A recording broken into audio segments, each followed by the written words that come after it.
કેમ છો ભરૂચ? હવે આવી ગયું છે ભરૂચનું પોતાનું first ever online grocery store in invite. તો આજે જ ઓર્ડર કરો અને મેળવો ફાસ્ટેસ્ટ હોમ ડિલિવરી. ઝઘડિયાની એક કંપનીના ઇન્ટરવ્યુ માટે એબીસી ચોકડી હોટલ ઉપર 1500 થી વધુ બેરોજગારો ઉમટી પડતા પોલીસે કંપનીના સત્તાધીશો સામે જાહેરનામાના ભંગ બદલ અટકાયત કરી કાયદેસરની કાર્યવાહી હાથ ધરી છે. ઝઘડિયાની ખાનગી કંપનીમાં કર્મચારીઓ માટેની વેકેન્સી પડી હતી, જેના પગલે કંપની સત્તાધીશો દ્વારા ભરૂચની એબીસી ચોકડી નજીક આવેલ રિઝન્ટા હોટલ ખાતે બેરોજગાર યુવાનો માટે ઇન્ટરવ્યુ રાખવામાં આવ્યું હતું. 50 લોકોના સિલેક્શન સામે 1500 થી વધુ બેરોજગાર યુવાનો ભરૂચ, સુરત, વડોદરા, અમદાવાદ, મહારાષ્ટ્ર, યુપી, બિહાર, દાહોદ, ગોધરા સહિત અનેક જિલ્લાઓ અને તાલુકાઓમાંથી ઉમટી પડતા એક તબક્કે કુતૂહલ સર્જાયું હતું. જો કે આ યુવાનો નોકરી માટે ઇન્ટરવ્યુ આપવા આવ્યા હોવાની માહિતી સામે આવી હતી. મોટી સંખ્યામાં બેરોજગાર યુવાનોનું માનવ મેળામણ ઉમટી પડ્યું હોવાનું આ વિડીયોમાં સોશિયલ મીડિયા ઉપર વાયરલ થતા જ પોલીસ તંત્ર પણ દોડતું થઈ ગયું હતું. તાજેતરમાં ચાલી રહેલી કોરોનાની મહામારીને કારણે જિલ્લા વહીવટી તંત્રના જાહેરનામાના ધજાગરા કંપની સત્તાધીશોએ ઉડાવી રહ્યા હોવાના અહેવાલો સામે આવ્યા હતા. પોલીસે પણ સ્થળ પર દોડી આવી કંપની સત્તાધીશો સામે કાર્યવાહી કરવામાં આવશે તેમ જણાવ્યું હતું. છતાં પણ કંપની સત્તાધીશો દ્વારા બંધ બારણે ઇન્ટરવ્યુની કામગીરી ચાલી રહી હતી, જેના પગલે કોંગ્રેસી હોદ્દેદારોએ પણ દોડી જઈને હોબાળો મચાવતા આખરે કામગીરીમાં ભંગ પડ્યો હતો. એ અમારા ક્રાઇટેરિયામાં ફિટ થતા હશે. એમના ઇન્ટરવ્યુ આપણે કરીશું 100% એમને તો સર એના ડાયરેક્ટ રેફરન્સ ફોન નંબરથી ડાયરેક્ટ હા એ તમારા રેઝ્યુમમાં તમારો કોન્ટેક્ટ નંબર હશે એટલે એમાં જ આપણે કોલ કરીશું અને એના પરથી વિડીયો કોલ ઇન્ટરવ્યુ કરીશું અને હશે તો પર્સનલ બોલાવવા હશે તો પર્સનલ પણ બોલાવીશું.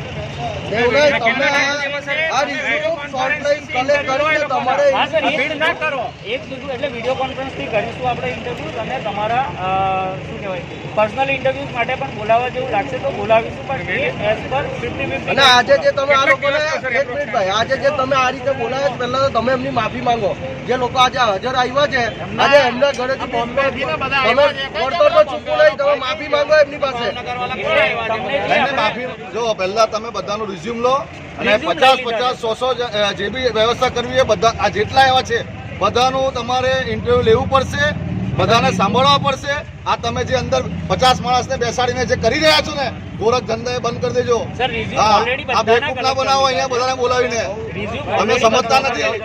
હા તમે એવું ના સમજતા, તમારે જે કરવાનું છે એ કરી લીધું એવું ના સમજતા. તો 50 જણ અંદર કેમ તમારા બેઠા છે? તમારા માલિકના લોકો કેમ બેઠા છે અંદર? તમે અંદર 50 લોકોને બેસાડીને કેમ ઇન્ટરવ્યુ લો છો?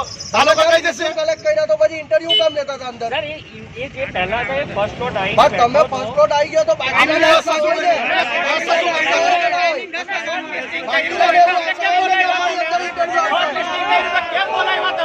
સી ડિવિઝન પોલીસ મથકના પીઆઈ ઉનડકર પોલીસ કાફલા સાથે ઘટના સ્થળે દોડી આવ્યા હતા અને તમામ લીધેલા ઇન્ટરવ્યુ રદ કરવાની માંગણી કોંગ્રેસીઓએ કરી હતી. પરંતુ અન્ય જિલ્લાઓમાંથી ભાડું ચૂકવીને આવેલા બેરોજગાર યુવાનો પણ ભારે હોબાળો મચાવ્યો હતો. જોકે આજે થયેલી તમામ ઇન્ટરવ્યુની કામગીરી રદ કરવાની ફરજ કંપની સત્તાધીશોને પડી હતી અને કંપની સત્તાધીશોએ બેરોજગાર યુવાનો સમક્ષ માફી પણ માંગવી પડી હતી અને હવે પછી ઓનલાઈન ઇન્ટરવ્યુ યોજાશે તેમ જણાવ્યું હતું. અને બેરોજગાર યુવાનોને રવાના કરવા માટે કંપની સત્તાધીશો અને પોલીસને પરસેવો છૂટી ગયો હતો. પોલીસે ઘટના સ્થળેથી કંપની સત્તાધીશોની અટકાયત કરી જિલ્લા વહીવટી તંત્રના જાહેરનામાના ભંગ બદલ ગુનો દાખલ કરી કાયદેસરની કાર્યવાહી હાથ ધરી હતી. સમગ્ર વિશ્વમાં કોરોનાની મહામારી ચાલી રહી છે. સરકારની ગાઈડલાઈન મુજબ માત્ર 50 કે 100 લોકો ભેગા થઈ શકે છે. આજે ભરૂચના રિઝન્ટા હોટલ પર લગભગ આરતી ઇન્ડસ્ટ્રીયલ કંપનીનું એક ઇન્ટરવ્યૂ હતું, જેના કારણે મહારાષ્ટ્ર, મુંબઈ, ભાવનગર, દહેજ, વડોદરા અને અંદાજિત 2000 જેટલા લોકો અહીંયા એકત્ર થયા છે. 1500 થી 2000 લોકો જેઓના રોજગારી માટે અંદર બંધ બારણે કેટલા લોકોના ઇન્ટરવ્યૂ પણ ચાલે તેવી પણ માહિતી મળી રહી છે. પરંતુ કેટલાય લોકો અહીંયા દૂર દૂરથી સમય કાઢીને આવેલા છે, નોકરી છોડીને અહીંયા પોતાના ઇન્ટરવ્યૂ આપવા આવેલા છે, પરંતુ એમના ઇન્ટરવ્યૂ થશે કે નહીં તે સવાલ ઊભો થયો છે. ભાઈ આપ ક્યાંથી આવો છો? હું ભાવનગરથી આવું છું.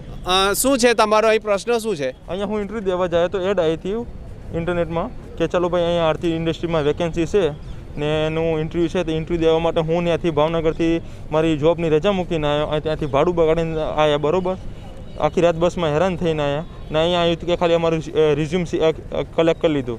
હવે રિઝ્યુમ જ એમને કલેક્ટ કરવો હતો તો ક્યાં એ મેલ ઉપર ન લઈ શકે અમારું? આગળ તમારી પાસે કેટલા લોકોના ટોળા છે?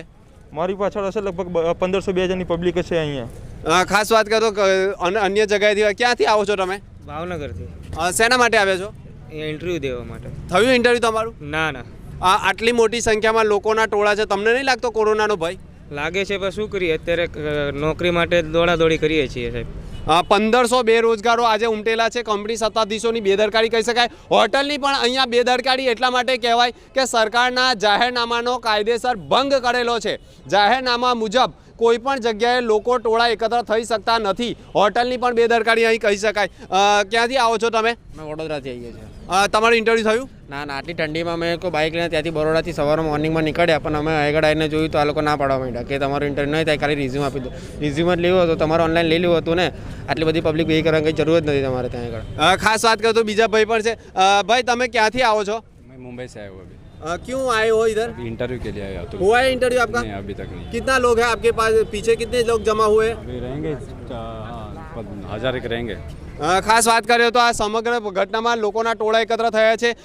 આ કોંગ્રેસના પ્રમુખ છે વિકીભાઈ, તમારે શું માનવું છે આટલી મોટી સંખ્યામાં લોકોના ટોળા એકત્ર કરવા, સરકારના ગાઈડલાઈનનું પાલનના ધજાગડા ઉડાડવા, પોલીસના નિયમોના ધજાગડા, શું માનવું તમારું? સૌથી પહેલાં તો જે આરતી ઇન્ડસ્ટ્રીઝ છે આ છોકરાઓને બોલાવવામાં આવ્યા છે તે એમને કાં તો માનો કે ભાઈ એમના જે કંઈક બાયોડેટા લેવા હતા તે એ લોકોએ ઓનલાઈન મંગાવવાના હતા, એમને ભીડ કરવાની જરૂર નથી. ને બીજું કે કોરોના નિયમોનું આ પાલન થયું નથી. સરકારે જે કંઈક પોલીસ તંત્રએ આ કંપની વિરુદ્ધ કાયદેસરની કાર્યવાહી કરવી જોઈએ, છોકરાઓને ન્યાય મળે.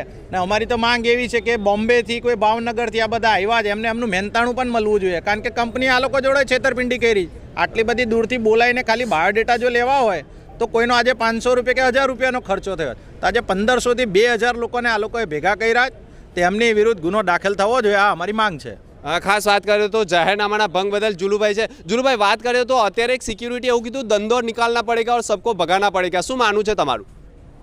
ખૂબ જ ખરાબ સ્ટેટમેન્ટ કહેવાય કે ભાઈ જે ઉમેદવારો આવેલા છે અહીંયા પોતાના લાઈફના અંદર સારી જોબ મળે એની માટે, અને કંપનીના તંત્રને કહીને સિક્યુરિટીવાળા એવું કહે કે હું છે ને દંડો કાઢીશ અહીંયા, તો ભાઈ ભરૂચના અંદર કોઈ દંડો કાઢે એવો તો કોઈ પેદા નથી થયો હજુ.